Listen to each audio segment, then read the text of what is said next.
윤동희가 정말 극적으로 아시안게임 엔트리에 승선을 하게 됐어요. 그러니까요.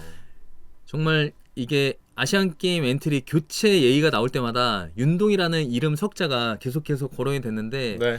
그 당사자인 윤동희는 얼마나 속이 탔겠어요. 근데 자기가 오늘 인터뷰 준비도 못했을 정도로 정말 예상하지 못했다라는 그런 얘기를 했잖아요. 네. 얼마나 기쁠까 싶어요. 근데 오늘 경기에서 또 결승타까지 만들어냈고 참 뜻깊은 하루가 된 것 같습니다. 그렇습니다. 참 오늘 좋은 뉴스들이 쏟아져 나왔던 윤동희 선수였네요. 네. 5타수 3안타 1타점 1득점 국대 승선.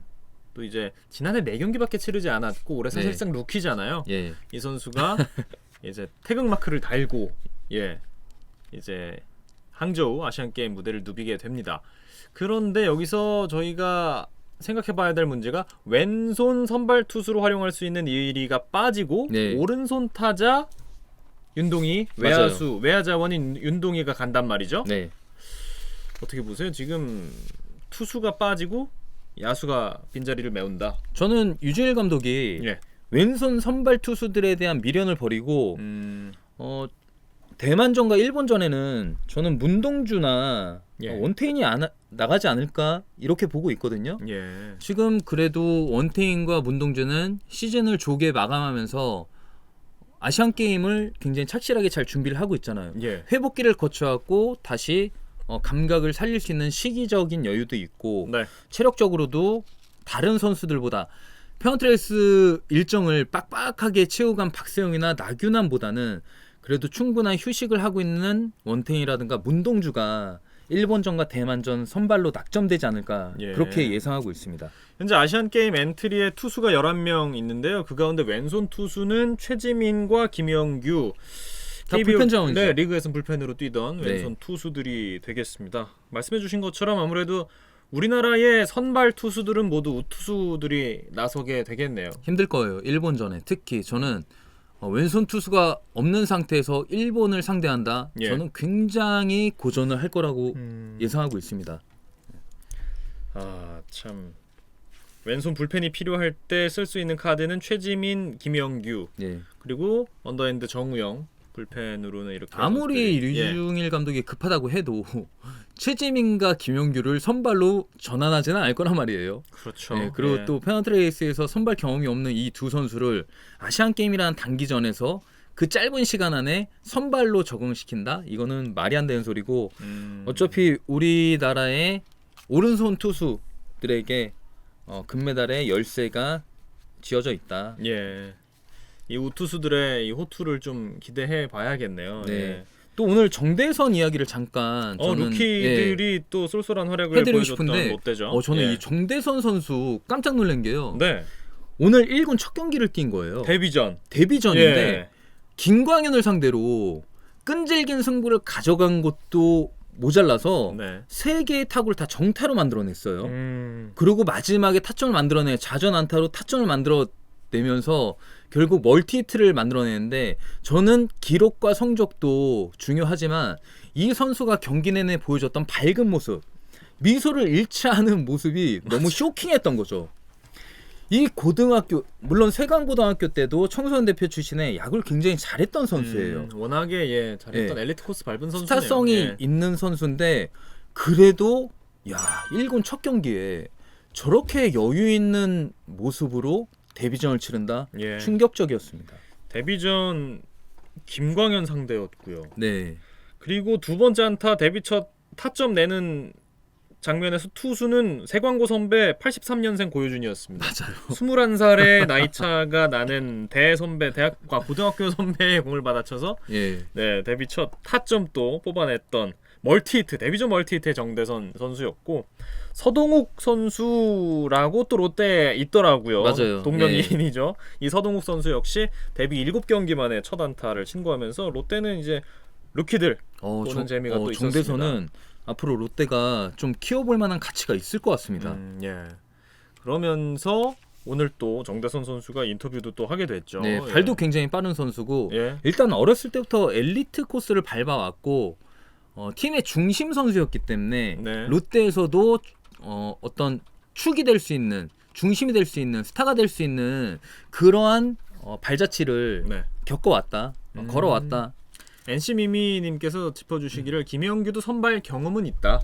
예, 해주시는데 정말 어떻게 보면 깜짝 기용도 뭐 불사할 수 있는 거니까요. 단기전이다 보니까 오프너를 꺼내들 수도 있는 노릇이고. 하지만 저는 이게 아무리 소신껏 선수 기용을 한다고 해도 페넌트레이스 동안에 꾸준하게 선발 로테이션에 들지 않았던 김영규를 선발 카드로 낙점을 했다가 만약에 실패했을 때 여론에 대한 부담을 유진일 감독님이 과연 질 수 있을까? 그렇죠. 그러한 무리수를 전 두지 않을 것 같아요. 네. 선발 투수 자원이 4명 있는데도 김영규를 쓴다? 이거는 제가 지금까지 본 유진일 감독으로서는 굉장히 받아들이기 힘든 그런 선택이 되지 않을까 보여집니다. 여러분 좋아요 많이 눌러주고 계시네요. 깡기님도 감사드리고요. 카일라스님도 고맙습니다. 감사합니다. 저희 현재 180분과 함께하고 있고요. 좋아요 저희 몇 개죠? 54개, 54개 좋아요를 3알이네요. 받고 있습니다. 조금 더 힘을 내서 가보도록 하겠습니다.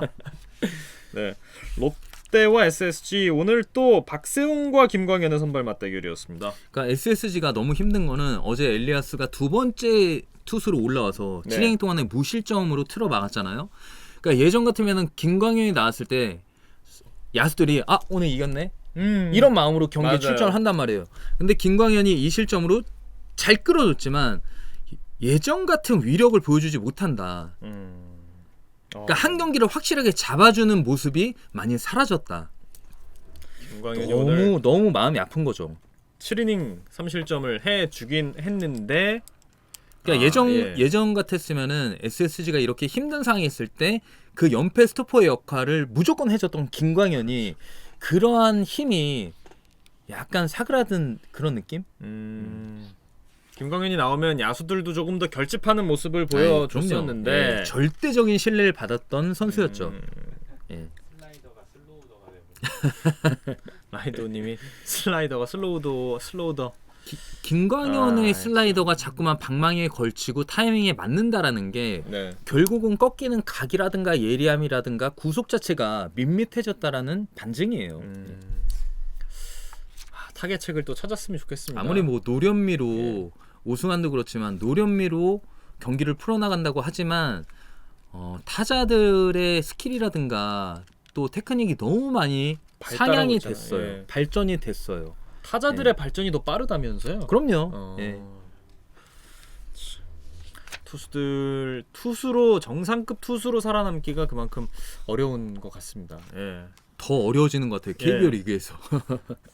그러니까 SSG는 참 이게 1위 싸움을 하다가 지금 6위까지 내려왔단 말이죠. 그러니까요. 지난 해에는 1위에서 내려온 적이 없는 정말 전무후무한 팀이었는데 그러니까 이게 책임론을 떠나서 누구한테 이 책임이 있냐 이 책임론을 떠나서 자 앞으로 그러면 내년 시즌에 SSG가 어떻게 갈 것이냐 SSG 호가 어떤 준비를 할 것이냐 어떤 타겟책을 내놓을 것이냐. 근데 타겟책을 내놓을 수 있는 게 별로 없다라는 게 더 큰 문제라는 거죠. 사실 지난 그 와이어 투 와이어 우승을 이끌었던 선수들이 그대로 한 살을 더 먹고 올해도 하고 있는 거잖아요. 근데 이 선수들이 23살, 4살 선수들이 아니고 그보다 10살 이상 많은 선수들의 구성으로 한 해를 더 가고 있는 거기 때문에 그러니까 한 번에 쑥 빠져버리면은 아무도 없는 거예요. 큰일 나겠는데 그것도 정말 고민이 될 것 같습니다. 차근차근 고민이죠. 좀 단계를 밟아야 할 것 같은데 기아도 지금 상황이 좋지 않아서 롯데 5위 가능성도 뭐 있을 수도 있는 거 아니냐 이렇게 그러니까 이제는 구단에서 돈을 쓰는 것도 굉장히 좀 소극적이 될 수밖에 없어요. 지금 단연 계약을 했던 선수 가운데 꾸준한 성적을 내고 있는 게 최주환이라든가 최정 정도.